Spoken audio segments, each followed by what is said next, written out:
ገናን በቤተልሔም ጌታችን መድኃኒታችን ኢየሱስ ክርስቶስ በተወለደባት ስፍራ ታላቅ መንፈሳዊ ጉዞ ወደ ቅድስቲቱ አገር ኢየሩሳሌም ጰራቅሊጦስ የጉዞ ወኪል ይህን ታላቅ መንፈሳዊ ጉዞ አዘጋጅቷል። ጌታችን ከተወለደበት ቤተልሔም፣ ቀራንዮ፣ ጎልጎታ፣ ናዝሬትን፣ ጌቴሰማኔንና ቃና ዘገሊላን ይጎበኛሉ። በዮርዳኖስ ወንዝም ይጠመቃሉ። በተጨማሪም ገዳመ ቆሮንጦስን ጌታ የተንገላታበትን 14ቱን ምዕራፎች፣ ሞት ባሕርና ሌሎች በርካታ ቅዱሳን ስፍራዎችን ሊያስጎበኞትና በመልካም አቀባበል ተቀብሎ ረጅም ዓመታት ባካበተው የማስጎብኘት አገልግሎት እና ልምድ ምቹ በሆኑ ማረፊያዎች አሳርፎ በታወቁ ሼፎች በተዘጋጁ ምግቦችና ምቾት ባላቸው የጉዞ መኪናዎች መንፈሳዊና ታሪካዊ ቦታዎችን በምቾት ሊያስጎበኞ ከወዲሁ ዝግጅቱን ጨርሶ እርሶን ይጠብቃል። እንደዚሁም ለደብረ ዘይትና ለፋሲካ ምዝገባ ጀምረናል። አድራሻችን መገናኛ ለም ሆቴል ፊት ለፊት ወላንሳና ዘለቀ ሕንፃ አንደኛ ፎቅ ቢሮ ቁጥር 45ና 46 ነው። ለበለጠ መረጃ በ0939 666611 ወይም በ0930 717171 ይደውሉ። ጰራቅሊጦስ የጉዞ ወኪል። አዋዜ ልዩ። ሳምንቱ እንዴት አለፈ? ሳምንቱን በትውስታ ዓለም በዚህ ሳምንት። ፕሬዚደንት ዶናልድ ትራምፕ ቤተ መንግሥታቸው ሳይገቡ በፊት የጎመጃ ዓይናቸውን የጣሉባትና አዲሷ የአሜሪካ ክፍለ ግዛት ሳላደርጋት በፊት እንቅልፍ አይወስደኝም ብለው የማሉላት የምድራችንን ቁጥር 1 ግዙፏን የአርክቲክ ደሴት ግሪንላንድን ነገር በተለይ ሥራዬ ብሎ የሚከታተል ልዩ መልእክተኛ መሾማቸው ተሰማ። ግሪንላንድ ሲጀመር የዴንማርክ ከፊል ራስ ገዝ ግዛት ናት። ሹመቱን በጸጋ የተቀበሉት አገረ ገዢ ላንድሪ ከልዩ መልእክተኛነት ሹመታቸው ለጥቀው በሰጡት አስተያየት ግሪንላንድን በገዛ ፍቃዷ የአሜሪካ አካል የማድረግ አገልግሎት እሰጥ ዘንድ መመረጤ ክብር ነው ብለዋል በኤክስ ገጻቸው። ዴንማርክ እንደ ወንድ ባለመቆጠሬ ነው የሚል ቁጭት አንገብግቧታል። በእሷ ግዛት ላይ የአሜሪካ ልዩ መልእክተኛ መሾሙ ይገባኝ ዘንድ በግዛቴ የአሜሪካን አምባሳደርን አስጠርቼ አነጋግራለሁ ብላለች። የራሷ የከፊል ራስ ገዟ ግሪንላንድ ጠቅላይ ሚኒስትር ደሴታችን የራሳችንን መጻኢ ዕድል ትወስናለች፣ የግዛት አንድነታችን መከበር አለበት ሲሉ አስምረዋል። ትራምፕ በወርሃ ጥር 2024 በፈረንጆች ያለፈው ዓመት ማለት ነው ወደ ዋይት ሃውስ በድጋሚ ከተመለሱ ጀምሮ ደሴቲቱ የምትገኝበትን ስትራቴጂክ ስፍራና አንገብጋቢውን የማዕድን ሀብቷን በመጥቀስ አገራቸው በደሴቷ ላይ የነበራትን የኖረ ረሃብ ቀስቅሰዋል።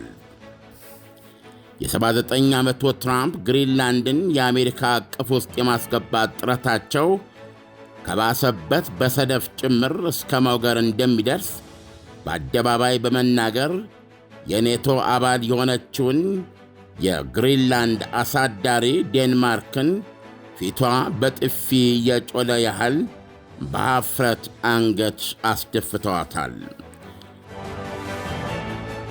የእስራኤሉ ጠቅላይ ሚኒስትር ቤንያሚን ኔታንያሁ ካለፉት 2 ዓመታት ውጊያዎቿ ትምህርት በመውሰድ ሀገራቸው በተቻላት መጠን የጦር መሣሪያ ፍላጎቶቿን በራሷ ሙሉ በሙሉ ለማርካት እየሠራች መሆኗን አስታወቁ። ዘ ታይምስ ኦፍ ኢዝራኤል እንደዘገበው ኔታንያሁ ከመከላከያና የገንዘብ ሚኒስትሮች ጋር በመሆን በሚቀጥለው 10 ዓመት ውስጥ የራሷ የእስራኤል ነፃ የጦር መሣሪያ ኢንዱስትሪ ለመገንባት የ350 ቢሊዮን ሸቀል ወይም ከ108 ቢሊዮን ዶላር በላይ አጽድቀናል ብለዋል።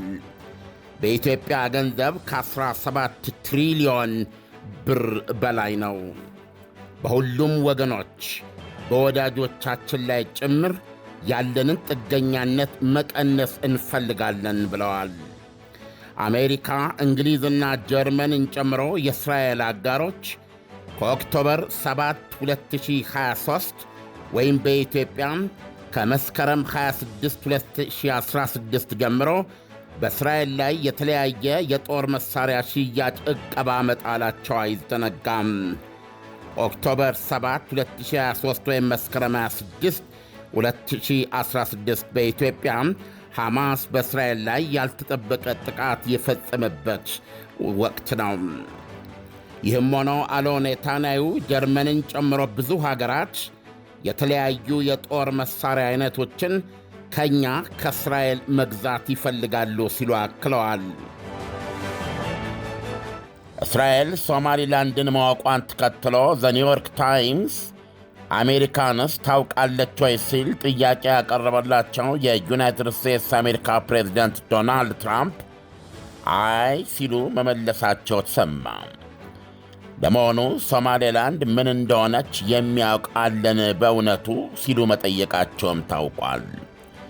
የእስራኤሉ ጠቅላይ ሚኒስትር ቤንያሚን ኔታንያሁ በዚህ ወር መጨረሻ ላይ ወደ አሜሪካን በማቅናት ከፕሬዝደንት ዶናልድ ትራምፕ ጋር ፍሎሪዳ ማርላጎ በሚገኘው መዝናኛ ቤታቸው ውስጥ በሶማሊላንድና በእስራኤል መካከል ስለተደረገው ታሪካዊ የመጀመሪያ ዕውቅናና የዲፕሎማሲ ግንኙነት ፊርማ እንደሚያስረዱ ተናግረዋል።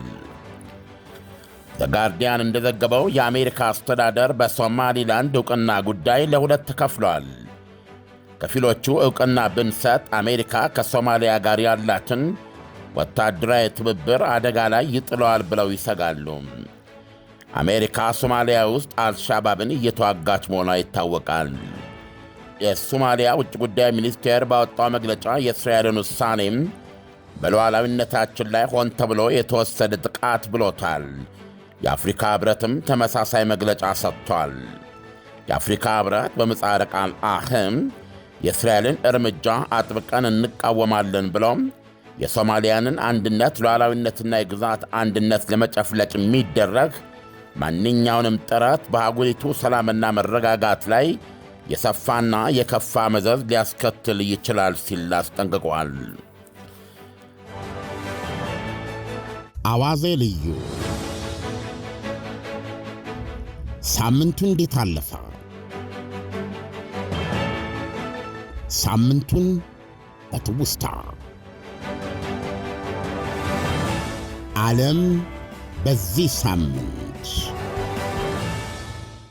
ገናን በቤተልሔም ጌታችን መድኃኒታችን ኢየሱስ ክርስቶስ በተወለደባት ስፍራ ታላቅ መንፈሳዊ ጉዞ ወደ ቅድስቲቱ አገር ኢየሩሳሌም ጰራቅሊጦስ የጉዞ ወኪል ይህን ታላቅ መንፈሳዊ ጉዞ አዘጋጅቷል።